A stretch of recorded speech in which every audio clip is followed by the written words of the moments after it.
Assalamualaikum warahmatullahi wabarakatuh. Salam sejahtera untuk kita semua.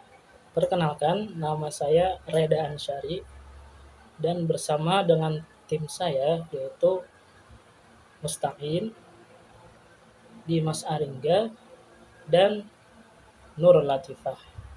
Pada kesempatan kali ini, kami akan membahas topik yang sangat penting dalam dunia penelitian, yaitu teknik pengumpulan data dalam penelitian kualitatif. Mari kita simak bersama-sama. Latar belakangnya yaitu pengumpulan data merupakan tahap yang sangat krusial dalam penelitian kualitatif. Mengapa demikian? Karena kualitas data yang kita peroleh akan sangat menentukan seberapa kuat dan bermanfaat hasil penelitian yang kita sajikan. Berbeda dengan penelitian kuantitatif yang lebih menitik beratkan pada angka dan statistik. Penelitian kualitatif justru berfokus pada pemahaman yang mendalam terhadap fenomena sosial. Menariknya, di era teknologi seperti sekarang ini, teknik pengumpulan data kualitatif juga mengalami inovasi yang luar biasa, memudahkan peneliti untuk menggali data secara lebih efektif dan efisien. Untuk memahami lebih lanjut, mari kita lihat pengertian penelitian kualitatif menurut beberapa ahli. Menurut Creswell tahun 2014, penelitian kualitatif adalah pendekatan yang digunakan untuk mengeksplorasi dan memahami makna yang dianggap penting oleh individu atau kelompok terhadap suatu masalah sosial atau kemanusiaan. Sementara itu, Denzin dan Lancorn 2011 menyebutkan bahwa penelitian ini adalah aktivitas yang menempatkan pengamat langsung di dunia nyata, menggunakan serangkaian praktik interpretatif untuk mengungkap makna. Dengan kata lain, penelitian kualitatif menghasilkan data deskriptif berupa kata-kata, baik yang tertulis maupun lisan, serta perilaku yang kita amati langsung di lapangan. Penelitian kualitatif memiliki beberapa karakteristik utama yang membedakannya dari pendekatan lainnya. Pertama, ia berfokus pada proses, pemahaman yang mendalam, dan makna dari suatu fenomena. Di sini, peneliti menjadi instrumen utama dalam proses pengumpulan sekaligus analisis data. Selain itu, pendekatan ini bersifat induktif. Artinya, kita menarik kesimpulan dari hal-hal khusus menuju pemahaman yang lebih umum. Penelitian kualitatif juga menghasilkan data yang kaya, deskriptif, dan penuh warna. Yang tak kalah penting, pendekatan ini bersifat holistik. Artinya kita berusaha memahami suatu fenomena secara menyeluruh dalam konteks aslinya. Inilah yang membuat penelitian kualitatif sangat menarik dan menantang sekaligus. 1. Wawancara. Pengertiannya, percakapan dengan tujuan tertentu antara pewawancara dan yang diwawancarai. Jenis-jenis wawancara. Wawancara terstruktur, sistematis dengan pedoman yang lengkap.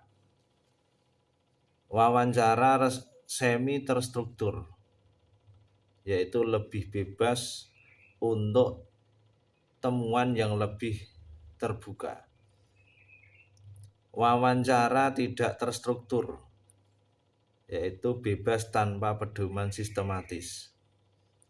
Kelebihannya, datanya mendalam, kesempatan klarifikasi, dan fleksibel. Adapun tantangannya, waktunya lama, potensi bias pewawancara bergantung pada kemampuan pewawancara. 2. Observasi partisipan. Pengertiannya, peneliti terlibat dengan kegiatan subjek yang diamati. Jenis-jenis observasi partisipan. Partisipasi lengkap. Peneliti jadi anggota penuh kelompok tersebut. Ada partisipasi sebagai pengamat. Berpartisipasi tapi tidak jadi anggota penuh. Ada partisipasi sebagai partisipan, terutama pengamat dengan partisipasi minimal. Ada pengamat penuh, hanya mengamati tanpa partisipasi. Kelebihan data yang tidak terungkap wawancara,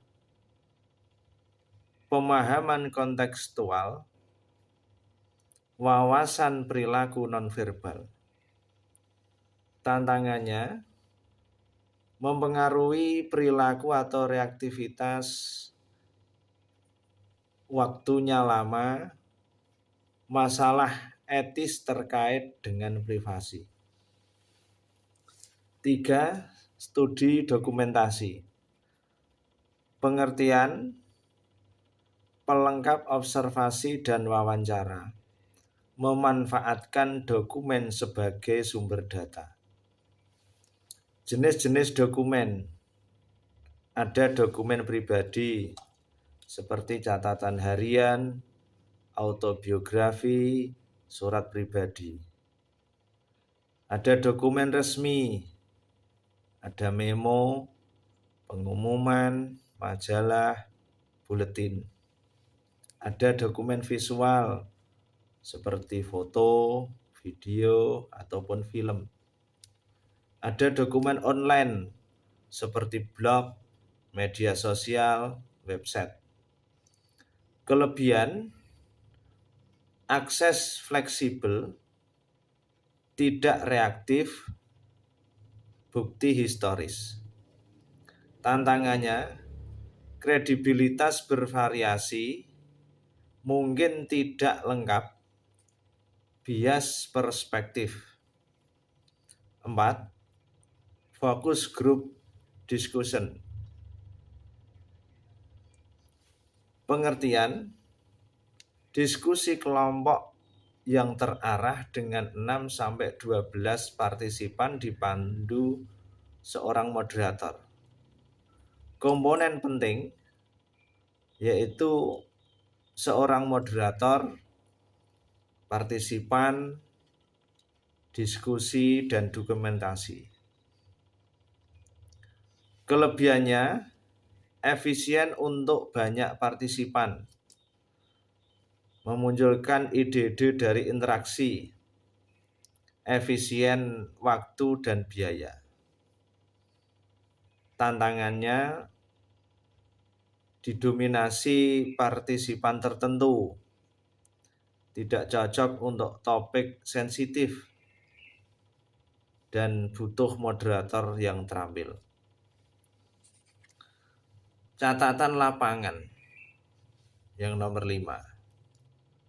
Pengertiannya, catatan tertulis tentang apa yang didengar, dilihat, dialami, dan dipikirkan seorang peneliti. Jenis-jenis catatan lapangan. Ada catatan deskriptif, seperti setting, orang, aktivitas, maupun peristiwa. Ada catatan reflektif, ada pemikiran atau ide atau pertanyaan peneliti. Ada catatan prosedural, yaitu aspek metodologis penelitian. Kelebihannya, membantu ingat detail yang penting, mencatat konteks, data untuk analisis mendalam. Tantangannya, perlu keterampilan mencatat, bisa mengganggu pengamatan, dan pengaruh subjektivitas. Kelebihan dan kekurangan teknik pengumpulan data kualitatif. Secara umum, teknik pengumpulan data kualitatif memiliki kelebihan dan kekurangan. Adapun kelebihan teknik pengumpulan data kualitatif sebagai berikut, yaitu menghasilkan data yang kaya dan mendalam, fleksibel dan dapat disesuaikan selama penelitian berlangsung, memungkinkan pemahaman holistik tentang fenomena, memberikan ruang bagi perspektif partisipan penelitian, dapat mengungkap hal-hal yang tidak terduga dan tersembunyi. Adapun kekurangan teknik pengumpulan data kualitatif adalah yang pertama, membutuhkan waktu yang relatif lama, sangat bergantung pada keterampilan dan pengalaman peneliti, rentan terhadap biasnya peneliti, hasilnya sulit digeneralisasi untuk proposal yang lebih besar, validitas dan reliabilitas dapat dipertanyakan jika tidak dilakukan dengan tepat. Adapun saran praktis bagi peneliti kualitatif yaitu adalah yang pertama, pahami dengan baik karakteristik dan prosedur setiap teknik pengumpulan data. Yang kedua, pilih teknik yang sesuai dengan tujuan penelitian, karakteristik partisipan dan sumber daya. Yang ketiga, terapkan triangulasi data untuk meningkatkan kredibilitas hasil penelitian. Yang keempat, perhatikan aspek etika penelitian dalam setiap tahap pengumpulan data. Tingkatkan keterampilan melalui pelatihan atau workshop metodologi penelitian kualitatif. Yang terakhir adalah kesimpulan dan penutup. Dari makalah yang telah kami sampaikan, ada beberapa poin yang menjadi kesimpulan. Yang pertama adalah pentingnya memahami teknik pengumpulan data dalam penelitian kualitatif. Masing-masing teknik memiliki karakteristik masing-masing. Ada kelebihan dan ada keterbatasannya sendiri. Sehingga dalam penelitian supaya bisa lebih dipilih mana yang paling baik di dalam memilih. Yang selanjutnya, pemilihan teknik harus disesuaikan dengan tujuan penelitian. Yang terakhir, kombinasi beberapa teknik itu harus sering diperlakukan untuk data yang lebih komprehensif. Sekian dari kami. Apabila di dalam menyampaikan makalah ini atau di dalam presentasi ini ada tutur kata yang kurang berkenan, minta maaf yang sebesar-besarnya. Akhirul kalam, wassalamualaikum warahmatullahi wabarakatuh.